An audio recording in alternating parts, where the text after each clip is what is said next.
داستانم از امیرالمومنین علی ابن ابی طالب رضی الله عنه نقل بکنم. در غزوه خندق بود.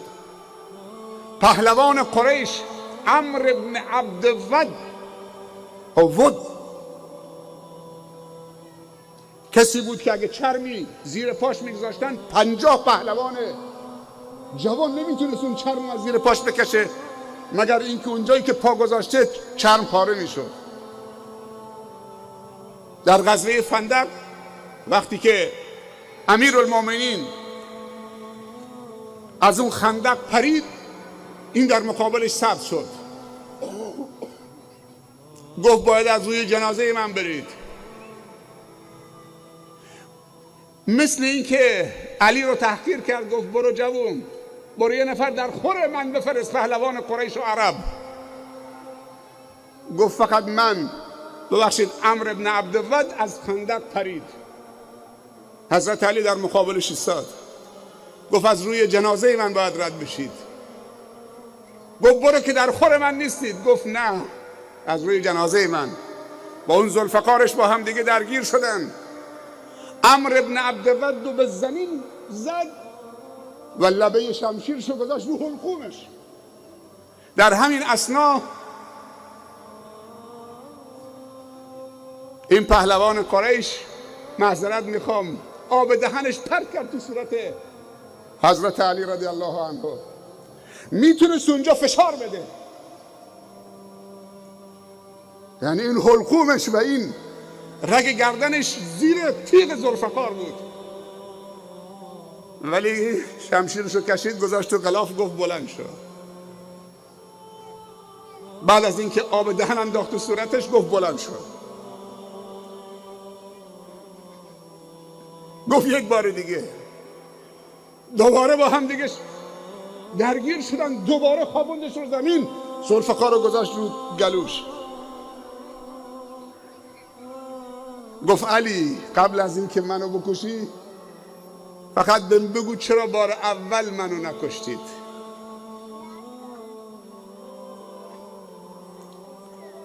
چقدر انسانهای پاک وارسته نفسشون رو کنترل کرده بودن، فرصت حتی به دشمنشون میدادن. چقدر شهامت، چقدر جرأت، چقدر غیرت. پهلوان قریش. ایمان عجایب درست میکنه. قدرتی که در ایمان هست و ایمان این قدرت رو تولید میکنه، هیچ چیز دیگه نمیتونه تولید بکنه. گفت بار اول اگر میخواستم بکشمت میکشتمت، تو فکر میکردی من انتقام اون آب دهن رو گرفتم که تو صورتم انداختی. برای خودش یه بار دیگه بهت فرصت دادم، اما این بار به خاطر اون نیست، به خاطر خدا.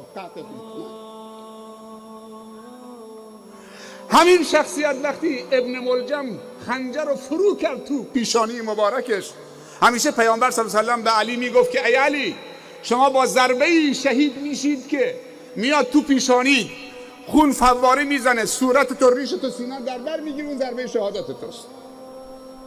و هر ضربه‌ای میخورد میگفت نه این نیست، اونی که رسول الله صلی الله علیه و سلم به من گفته نیست. انصاف در چه موقعیت‌هایی، تا اینکه ضربه رو فرو کرد ناجوان مردانه تو پیشانی مبارک. همینطور که خون فواره میزد، با این پنجش دسته خنجر رو گرفت و این جمله رو گفت فزت و رب الکعبه، رستگار شدم به رب کعبه قسم. و خون فواره زد. بچه هاشو طلبید،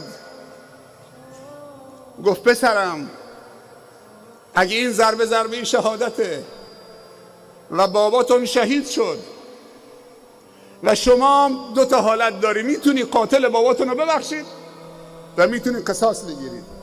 اگه تصمیم بر قصاص گرفتید، فقط یک ضربه وارد میکنید درست تو پیشانیش، یک ضربه بیشتر به من وارد نکرده. شما فقط حق یک ضربه رو دارید درست همونجا. حق نداری اونو مسله بکنید، حق نداری زندانی بکنید، آب و غذا بهش ندید، حق ندارید که گوشش ببرید. بدنشو سیخ سیخ بزنید با لگد تو صورتش. فقط یک ضربه به باباتون زده، حق یک ضربه دارید. اما اگر خودم موندم، زنده موندم، خودم میدونم یا میبخشمش. اون یه بحث جداگانه است. انصاف رو نگاه بکن. با دشمن چه انسانهای بزرگی بودن، چه شخصیتهای ربانی بودن. همشون یک دستن، همشون یک قالبن. 10,000 نفر از این افراد فقط تو قبرستان بقیع دفنن. همونایی که به خاطر یک بز 40 سال با هم می جنگیدن. و کنتم علی شفا حفرة من النار فانقذکم منها. داستان اوس و خزرجه. جزیره العرب در جاهلیت تاریک به سر می برد. خداوند این ماه تابان و فروزان آفرید، ایجاد کرد تو قلب تاریکی، تو قلب پلشتی، تو قلب خشونت.